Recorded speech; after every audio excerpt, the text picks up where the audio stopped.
Hey, it's Jason here, and indeed in this video we're going to talk about how I've personally been able to raise over $5 million in business capital and how you can raise 7 figures in business capital as well. I do want to say I'm leading with that headline because it's going to get people's attention, but the first big point I want to talk about here, and there's ultimately 4 points I want to talk about in this video. Number one is less capital is more, all things created equal, in that if you're able to buy the same business for less, then by definition, you want to do so. And the point I'm really trying to get at here is there's a lot of this ego involved in capital raising in many cases where more is more, period. More capital means more success, less capital means less success. And it really is the wrong idea in my opinion. I mean, if you're able to buy equipment, buy real estate, buy businesses, buy vehicles, if you're able to buy these important assets to grow your portfolio or your business for less, why would you want to pay more? So the first big point I want to get at for me that's so important is getting clear on what really matters.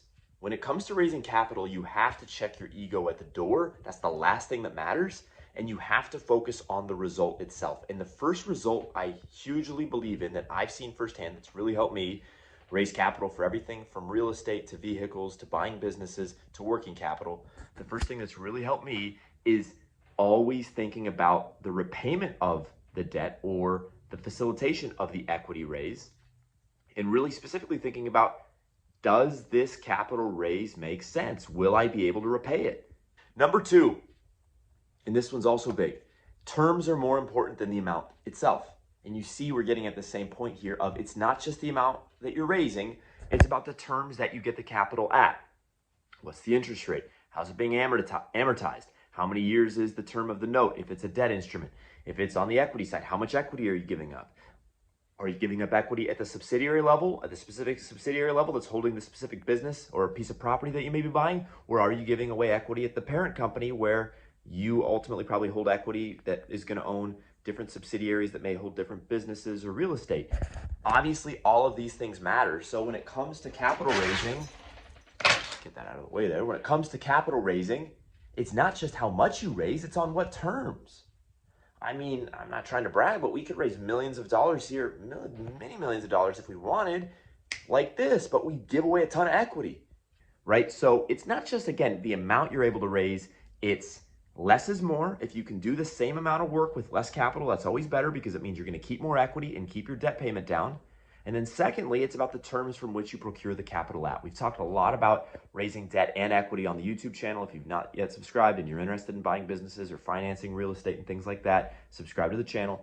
But again, terms over the amount. Very important. Number three, this one's huge. This one's really helped me out. And this is something I'd really think about if I were you as well. When you're getting started in particular, you have to consider giving away some equity. Give away some equity. You got to be willing to give if you lack a track record. I mean, look, people want to invest their money or lend their money in opportunities that have high upside and low risk by definition. That's what everyone's trying to get their money in, right? And so for you, if you don't have a track record, then you are going to be considered high risk and low certainty. And if you lack that track record, the way from which you can get around it is by building a team of the right people alongside you, whether it be a key operator that's going to help you operate the business you want to buy, whether it's, if you're buying real estate, someone who's really good in real estate, who has a proven track record of building a portfolio in real estate, especially in the specific asset class that you're going to be buying in. It might be a great accountant, a deal-making lawyer, an industry expert.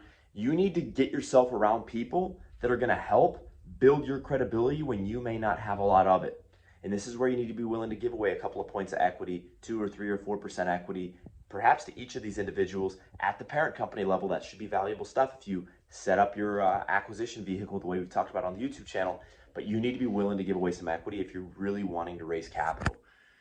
Equally, on your first initial equity raises, you may, of course, by definition, have to be giving away equity in the specific deals that you're buying. And it's worth it. I gave away equity on my first deal. I gave away equity on my second deal. Only on the third and fourth deal did we not need to give away any equity, where the parent company wholly owned the subsidiary, or specifically the business that we acquired. The first two deals I did, the first deal I did with Brighter Living and the first deal I did with Brighter Utilities, yeah, we gave away a nice little bit of equity.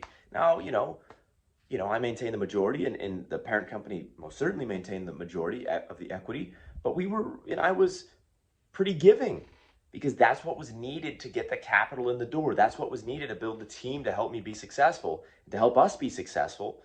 At the end of the day, owning 100% of nothing is nothing.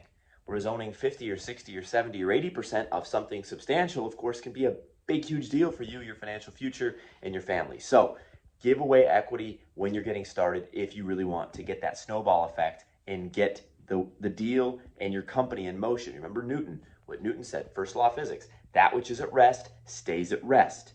That which is in motion stays in motion. You really need to create that momentum, okay? And then the last point, this is really the big kahuna as far as capital raising, what I've learned. And I'm going to clip to another video that I filmed for you at my place real late at night, so excuse kind of the lower quality. But the points made are really important. So I'm going to cue to this other video for this fourth point here. Here's the thing you have to remember that I've learned that I would really recommend for you if you're new to raising capital and if you really have ambitious goals. You have to remember that you are solving somebody else's problem when you put together an investment opportunity or an opportunity for somebody to loan you money. You have to remember that you are solving a problem as much as you are solving your own problem. I see a lot of folks who are trying to raise capital and they think from this perspective of what I need, what I want to do, why I want to do it, why I need the money so badly. It's all about me, what I need, how I need it, why I need it, how quickly I need it. They're solving for themselves. And of course, that's not going to get you anywhere because everybody's out for themselves. You have to remember that the person on the other side of the table, whether they identify as a lender or an investor, whether they are looking for high interest or lower interest but more security, whether they're looking for equity or interest, whatever they're looking for, they're solving for themselves. And you have to think from the perspective of you are solving their problem. And what is their problem? Their problem, and again, they, being lenders or investors, their problem is they have capital that they need to put into the marketplace to get a return. They have capital they need to get in the marketplace so that that capital can accrue a return. Whether that's the equity increasing in value, whether that's its interest-only payments, principal plus interest, whether it's low risk, low interest debt, whether it's a little bit higher risk, high interest debt, all of that is secondary. But you have to understand, who are you talking to and what specifically are they trying to solve for? If you're looking for capital that's going to come in on the back of the capital stack, meaning it's the last bit of dollars you're raising for, say, a business acquisition, then usually that's going to be higher upside capital, maybe a little riskier, and it is a little riskier because it's on the back end of the capital stack. But that individual or lending group, depending, is looking for a high return on their investment. If you're talking to a first position lender, they're looking for security and say a 5 or a 6 or a 6.5% interest rate. If you're talking to an investor, depending, they're either looking for a high interest position or they're looking for equity or maybe a combination of the two. But you have to remember, you're always solving somebody's problem when you're raising capital, if you're doing it effectively. Somebody has capital, they need to get it into the marketplace, and you're providing the investment vehicle, the investment opportunity, the business opportunity for them to put that capital to work. And when you think from this perspective and you think about what they want, what they're solving for, what their investment criteria is, how much capital they want to put in the marketplace, how long they are comfortable not getting the return of capital, if they want the capital paid back all at once in monthly payments, in quarterly installments, via a dividend. I mean, you have to be financially savvy here, and this is where you gotta go to my website, jasonpaulrogers.com, for more info. This is where you gotta get a Finance for Dummies book. This is where you have to go do your homework, study up. You gotta know your stuff. But when you know your stuff, when you understand finance, when you understand the investment opportunity you're putting together, when you are a strong operator or you built a great operational team alongside you, when you have a great opportunity and you put all this together, suddenly you truly are solving somebody else's problems or a group of individuals' problems, right? Maybe you have several investors, you have a lender and a second position lender.